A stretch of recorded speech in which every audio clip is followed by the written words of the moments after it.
हाँ, good morning बच्चों। तो बेटा पिछली क्लास में क्लास 9th में हमने किया था एयर पोल्यूशन तक, लास्ट एयर का टॉपिक किया था, फिर एयर पोल्यूशन तक हमने कंटिन्यू कर लिया था। और आज के लेक्चर में हम देखेंगे क्या, ozone layer and it's depletion के बारे में। किसके बारे में? Ozone layer and it's depletion. मतलब क्या है बेटा इसका मतलब है कि ओजोन लेयर क्या है। और आज के जैसे आपने जनरली सुना होगा ओजोन होल बढ़ रहा है, ओजोन होल बढ़ रहा है। क्या है वो ओजोन होल, क्या है ओजोन लेयर का टूटना, और क्या उससे हमको नुकसान होते हैं, और किस वजह से ये ओजोन होल का जो साइज है या फिर जो ओजोन लेयर का जो टूटना है वो बढ़ता जा रहा है। ठीक है जी। तो इसके लिए सबसे पहले हम देखते हैं O for ozone, O for oxygen, O for ozone, O for oxygen. और ऑक्सीजन को बेटा हम जनरली किससे डिनोट करते हैं? O2 से। किससे डिनोट करते हैं? O2 से। तो हम ओजोन लेयर की स्टार्टिंग करेंगे हमारे ऑक्सीजन से। अब इसके अंदर हमको पढ़ना क्या है ये देखते हैं। सबसे पहले आपको एक टर्म के बारे में पता होना चाहिए बेटा, जिसका नाम क्या है? एलोट्रोप। क्या बोलते हैं? एलोट्रोप, या फिर बोल सकते हो आप बेटा क्या? एलोट्रोपी। क्या बोल सकते हो? एलोट्रोपी। एलोट्रोपी क्या होती है बेटा? एलोट्रोपी होती है occurrence of one element, occurrence of one element in more than one form. मतलब किसी भी एलिमेंट का एक फॉर्म से ज्यादा में पाया जाना ही क्या है? एलोट्रोपी। फॉर एग्जाम्पल अभी अभी मैंने बोला ओजोन लेयर का लेना देना किससे बेटा? सारा ऑक्सीजन से। ऑक्सीजन को हम, जो आपका ऑक्सीजन एलिमेंट है, हम उसको किसे डिनोट करते हैं बेटा? O से। किसे डिनोट करते हैं? O से। अब जब हम रेस्पिरेशन करते हैं तो आपने सुना होगा कि हम ऑक्सीजन लेते हैं और CO2 छोड़ते हैं। तो रेस्पिरेशन के अंदर बेटा आपकी जो ऑक्सीजन है वो किस फॉर्म के अंदर प्रेजेंट है? O2 के अंदर। किस फॉर्म के अंदर प्रेजेंट है? O2 के अंदर। लेकिन अभी अभी मैंने बोला एलोट्रोपी क्या होता है? Occurrence of one element in more than one form, एक से ज्यादा फॉर्म में पाया जाना। तो जो आपका O जैसे O2 के फॉर्म में एग्जिस्ट करता है वैसे ही ये O3 के फॉर्म में भी एग्जिस्ट करता है। मतलब यहां पे जो ऑक्सीजन एलिमेंट है बेटा वो दो फॉर्म में मिल गया आपको, O2 की फॉर्म में भी मिल गया और O3 की फॉर्म में भी मिल गया। तो ये O2 और O3 क्या हो गए? Allotrope of oxygen, allotrope of element oxygen. यहां पे लिख देंगे allotrope of element O, oxygen. ठीक है जी। अब जो ये O3 है, जो ये O3 है, इसी को ही क्या बोला जाता है बेटा? ओजोन। क्या बोला जाता है? ओजोन। और जो ये O3 मॉलिक्यूल है, या फिर आप बोल सकते हो ओजोन, ये किस फॉर्म में मिलती है? गैसियस फॉर्म में। किस फॉर्म में मिलती है? गैसियस फॉर्म में। ठीक है जी। अब जो ये गैसियस फॉर्म है बेटा, इसको हम ब्लू गैस भी बोलते हैं। क्या बोलते हैं? ब्लू गैस भी बोलते हैं। कई बार क्वेश्चन आ जाता है MCQ में कि ओजोन को जो दूसरा नाम है ओजोन गैस का वो क्या है, तो हम क्या बोलते हैं? Blue gas. इसके अलावा हम इस ओजोन गैस की प्रॉपर्टी पढ़ेंगे क्या, कि ये ह्यूमंस के लिए और एनिमल्स के लिए काफी पॉइजनस है। तो हम क्या लिख सकते हैं यहां पे? Highly poisonous, highly poisonous. ठीक है जी। अब क्या होता है कि सर ये गैस मिलती कहां पे है, ये ओजोन लेयर कहां पे मिलती है, कैसे ये एग्जिस्ट करती है, तो इस सब के बारे में पढ़ेंगे अभी इससे आगे। फिलहाल के लिए इतना ध्यान रखो कि ओजोन लेयर है वो क्या है, किससे रिलेटेड है? O3 से। मतलब एलिमेंट कौन सा? O, और मोलिकुलर फॉर्म क्या होगी बेटा उसकी? O3। एलोट्रोप क्या होता है? किसी एलिमेंट का एक से ज्यादा फॉर्म में मिलना ही क्या है? एलोट्रोप। जैसे O2 और O3। O3 को बोल दिया ओजोन, गैसियस फॉर्म में मिलती है, इसको ब्लू गैस भी कहते हैं, और ये हाईली पॉइजनस होती है। ठीक है जी। इसके बाद देखते हैं कि ये इन्वायरमेंट में कहां पे एग्जिस्ट करती है। अब देखो बेटा, अभी अभी मैंने बताया कि जो आपकी ओजोन गैस है वो क्या है? हाईली पॉइजनस है। क्या है? हाईली पॉइजनस है। तो इसका मतलब है कि जो हमारा नीचे वाली, जो एयर की सबसे नीचे वाली लेयर है, एयर की लेयर से याद करवाई थी, क्या थी नीचे वाली लेयर? ट्रोपोस्फेयर। ट्रोपोस्फेयर के अंदर ओजोन गैस की जो अमाउंट है वो बहुत कम रहती है। अपसेंट नहीं बोल सकते, लेकिन क्या बोलोगे? बहुत कम रहती है, क्योंकि ये क्या है? काफी हाईली पॉइजनस है। तो सर इसकी सबसे ज्यादा अमाउंट कहां मिलती है? अब मैं आपको याद दिलाता हूं, पिछले लेक्चर में कुछ बातें याद आ जाएगी आपको बेटा। ये क्या है? आपकी अर्थ। क्या है? ये आपकी अर्थ। और ये क्या हो गया जी? आपका सन। क्या हो गया? सन। यहां से आपकी सन रेडिएशंस आएंगी। ठीक है जी। यहां से सन रेडिएशन आ रही है बेटा कहां पे, अर्थ पे। अब क्या देखा जाता है, जो सबसे नीचे वाली लेयर है, जो सबसे नीचे वाली लेयर बताई थी बेटा मैंने, उसको क्या बोला था, ट्रोपोस्फेयर। क्या बोला था, ट्रोपोस्फेयर। याद करना है, पिछले लेक्चर देख लेना, एक ट्रिक बताई थी, तेरी सासू माँ तो एक नंबर की। एयर की 5 लेयर आपको याद करनी थी बेटा, उससे तेरी सासू माँ तो एक नंबर की। T for troposphere, S for stratosphere, M for mesosphere, T for thermosphere और लास्ट ई फॉर एक नंबर की, ई फॉर एक्सोस्फेयर। ये थी बेटा आपकी एयर की 5 लेयर, जिसमें से जो आपकी अर्थ की साइड जो पहली लेयर मिलती है वो कौन सी होती है, ट्रोपोस्फेयर। उसके बाद कौन सी आएगी जी, स्ट्रेटोस्फेयर। कौन सी आएगी, स्ट्रेटोस्फेयर। अभी अभी मैंने बताया कि जो ओजोन की अमाउंट है वो ट्रोपोस्फेयर में बहुत कम मिलती है, तो इसकी ज्यादा अमाउंट कहां मिलेगी, स्ट्रेटोस्फेयर में। कहां पे मिलेगी, स्ट्रेटोस्फेयर में।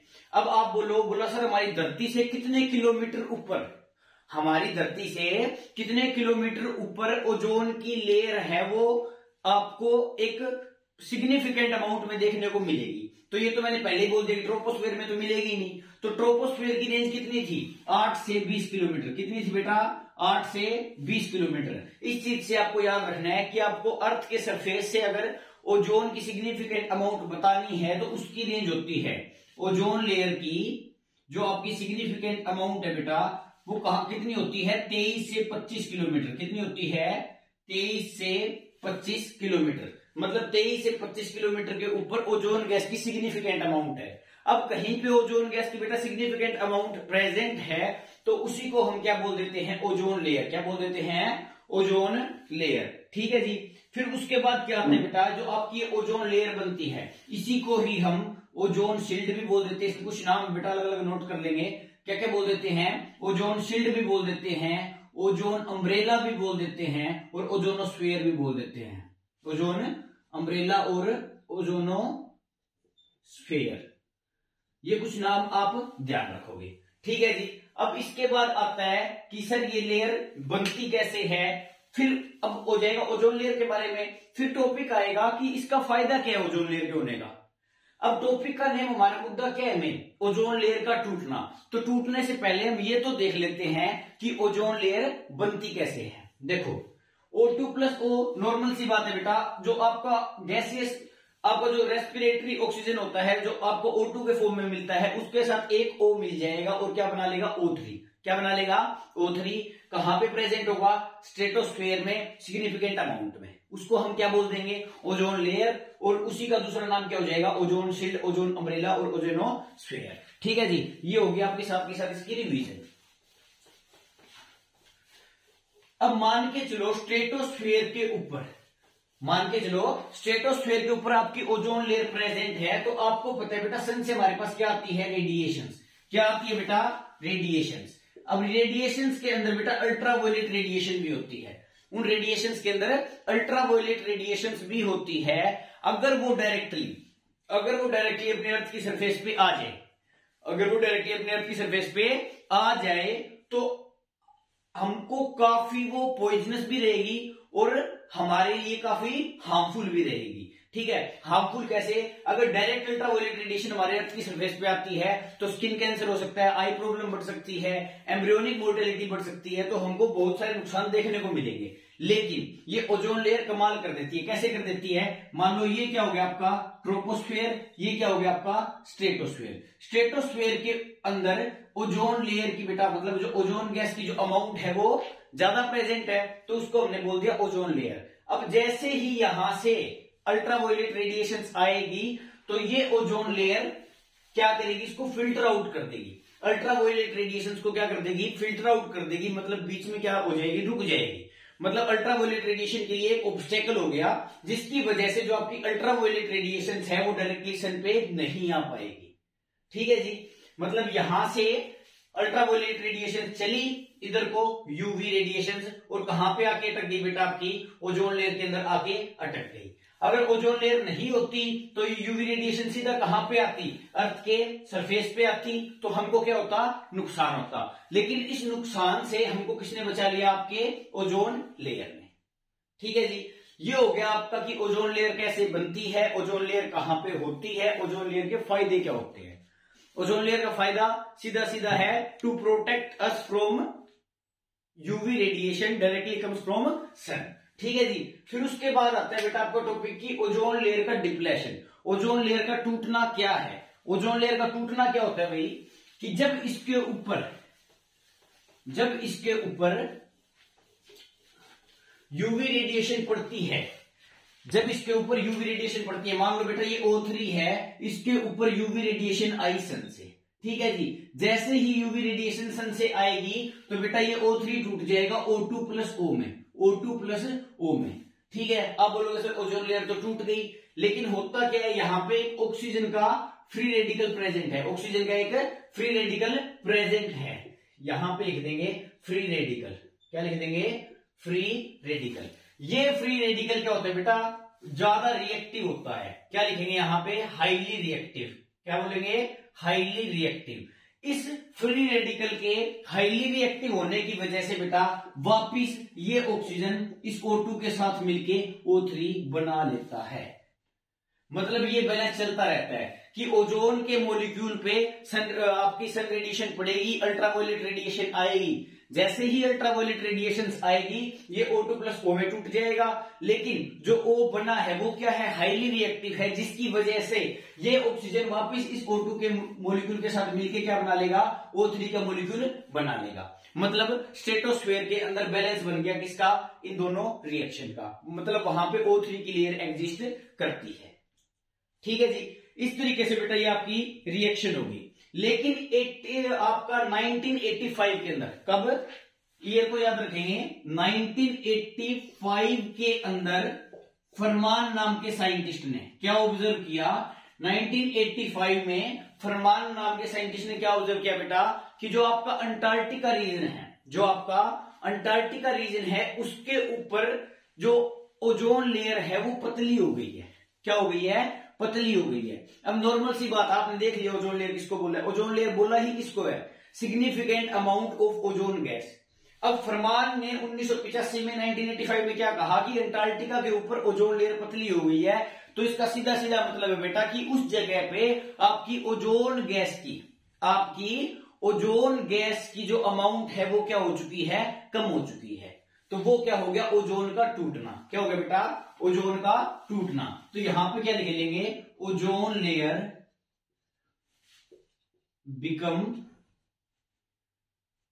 Became thin. मतलब ओजोन लेयर पतली हो चुकी है। इसी को ही हम क्या बोल सकते हैं? Decrease in concentration of ozone gas. मतलब उस जगह पे ओजोन गैस की कंसंट्रेशन बेटा क्या हो गई? कम हो गई। और यही आपकी डेफिनेशन बन गई बिना याद किए किसकी? ओजोन डिप्लेशन की। मतलब ozone depletion means decrease in concentration of ozone gas. ठीक है जी। तो जब उस अंटार्कटिका के ऊपर वाले रीजन पे ओजोन गैस की कंसंट्रेशन कम हुई, वहां पे ओजोन लेयर का टूटना स्टार्ट हुआ, उसी चीज को हमने क्या बोल दिया बेटा? Ozone hole. क्या बोल दिया? Ozone whole. ठीक है। ये कहानी सी याद रखेंगे ताकि आपको रटना ना पड़े। अब वहां पे बेटा क्या बन गया? Ozone hole. ओजोन होल किसको बोला? Ozone hole is the area where the concentration of ozone gas decrease. मतलब जहां पे ओजोन गैस की कंसंट्रेशन कम हो चुकी है उसी को क्या बोल दिया? Ozone hole. अब फरमान ने ये कब बताया? 1985 के अंदर। अब ये धीरे धीरे ये ओजोन होल बड़ा होता गया। अब ये ओजोन होल जब बड़ा हो रहा था तो ये एक टेंशन का सब्जेक्ट बन गया। कैसे? टेंशन का सब्जेक्ट कैसे बन गया? क्यों? क्योंकि जैसे ही ओजोन जो आपका होल है वो बड़ा होगा, मतलब ओजोन लेयर वहां पे कम है। ओजोन लेयर कम हुई तो क्या होगी? वही आपको अभी जो बताया था, अल्ट्रावायलेट रेडिएशन जो सन से आ रही थी वो उस ओजोन होल के थ्रू डायरेक्टली कहां पे आएगी? अर्थ पे आएगी। और अगर अल्ट्रावायलेट रेडिएशन डायरेक्ट अर्थ पे आई तो उसके हार्मफुल इफेक्ट्स होंगे ही होंगे। बाद में देखा गया बेटा ये जो ओजोन होल है इसका साइज बढ़ता चला गया। जब 2000 मतलब 2000 ईयर के अंदर आपका जब इसका साइज देखा गया ओजोन होल का, जो अंटार्कटिका के ऊपर बना था वो कितना पहुंच चुका था बेटा? 13 मिलियन किलोमीटर स्क्वायर। कितना पहुंच चुका था? 13 मिलियन किलोमीटर स्क्वायर इन 2000। ठीक है जी।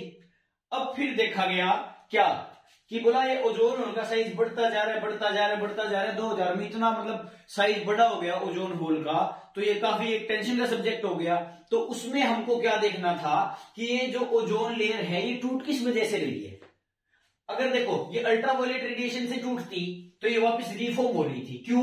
क्योंकि ये ऑक्सीजन क्या था बेटा आपका हाईली रिएक्टिव था, जो आपका फ्री रेडिकल बना था। तो उसके बाद आपका क्या टॉपिक आता है इस टॉपिक के अंदर कि ओजोन लेयर है वो किस वजह से टूट रही है। तो जिन सब्सटेंसेस की वजह से ओजोन लेयर टूटती है बेटा उनको हमने क्या बोल दिया, ओजोन डिप्लेटिंग सब्सटेंसेस। क्या बोल दिया? ओजोन डिप्लेटिंग सब्सटेंसेस, जिसको हम बोल सकते हैं ओडीएस। फुल फॉर्म भी आपके पेपर में आ सकती है बेटा। तो ओडीएस की फुल फॉर्म क्या बन जाएगी? Ozone depleting substances. क्या बन जाएगी? Ozone depleting substances. ठीक है जी। इसमें क्या होगा कि इन सब्सटेंसेस की वजह से आपकी ओजोन लेयर टूटती है। तो ओजोन डिप्लेटिंग सब्सटेंसेस के अंदर आपके क्या क्या आते हैं बेटा? एक तो आते हैं सीएफसी। सीएफसी की फुल फॉर्म भी आ सकती है। सीएफसी का मतलब है बेटा क्लोरोफ्लोरोकार्बन। क्या है? क्लोरोफ्लोरोकार्बन। ठीक है जी। इसके अलावा बेटा आपके नाइट्रोजन ऑक्साइड्स, इसके अलावा आपका क्लोरीन।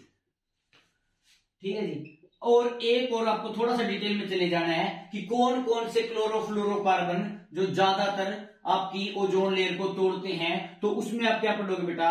CCl3 कार्बन टेट्राक्लोराइड और CCl2F2। ये दोनों आप अच्छे से ध्यान में रखोगे, आपके एस्टर्न बुक के अंदर भी दिए हुए हैं।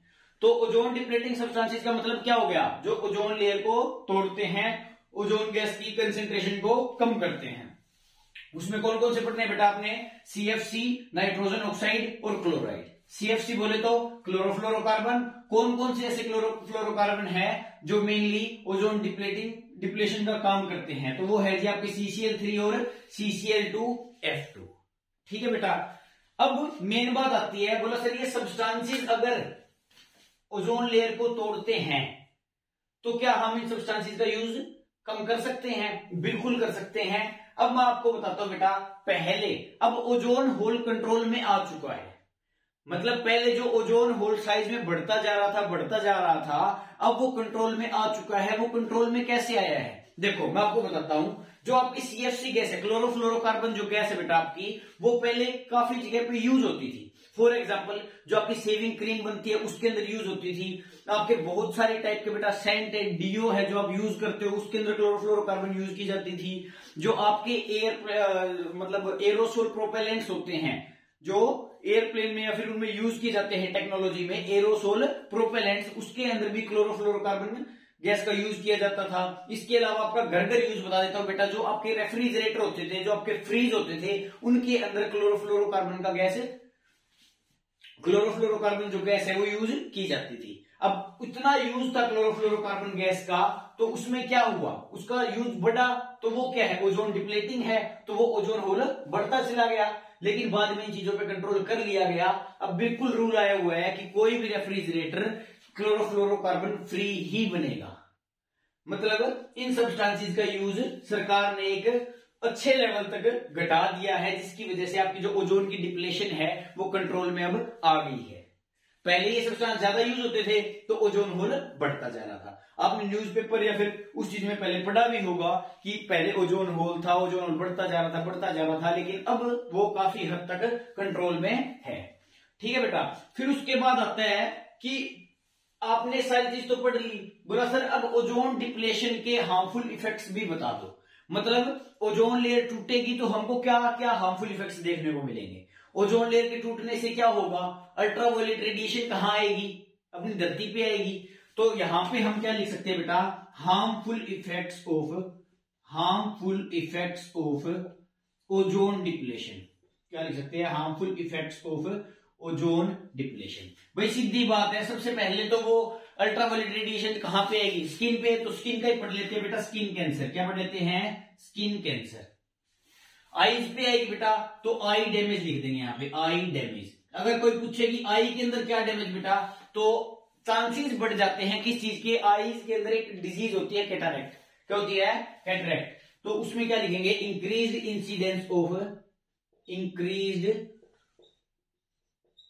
Incidence of cataract disease, cataract disease. इसके अलावा बेटा आपका जो इम्यून सिस्टम होता है वो डैमेज हो जाता है, तो यहां पे क्या लिख देंगे, डैमेज इम्यून सिस्टम। क्या लिख देंगे, डैमेज इम्यून सिस्टम। इसके अलावा बेटा जो एम्ब्रियोनिक मोर्टेलिटी होती है, एम्ब्रियोनिक मतलब जब बच्चा मां के पेट में पल रहा होता है उसको हम क्या बोलते हैं, एम्ब्रियोनिक डेवलपमेंट। अगर उसी टाइम पे मतलब जब मां के पेट में बच्चा है, पेट के अंदर ही उसकी मौत हो जाए तो उसको हम क्या बोलते हैं बेटा, एम्ब्रियोनिक मोर्टेलिटी, एम्ब्रियोनिक मोर्टेलिटी। तो इन अल्ट्रावायलेट रेडिएशंस की वजह से क्या हो सकती है बेटा, आपकी एम्ब्रियोनिक मोर्टेलिटी हो सकती है किस किस के अंदर, एनिमल्स के अंदर और ह्यूमंस के अंदर। तो यहां पे हम क्या लिख सकते हैं बेटा, increased embryonic mortality, mortality in humans and animals, in humans and animals.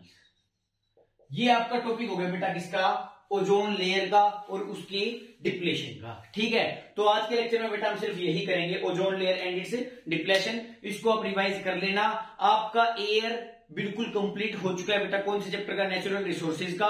और अगले लेक्चर से हम एक नया टॉपिक स्टार्ट करेंगे बेटा, कौन सा, वाटर। ठीक है जी, तो इसको इतना अच्छे से रिवाइज कर लेंगे, बुक में से पढ़ लेंगे। आपके बुक्स के अंदर काफी अच्छे अच्छे एमसीक्यू दिए हुए हैं, उनको ट्राई कर लेना, सारे के सारे सोल्व हो जाएंगे। और अगर कोई डाउट हो तो मेरे को बता देना। ठीक है बेटा, थैंक यू।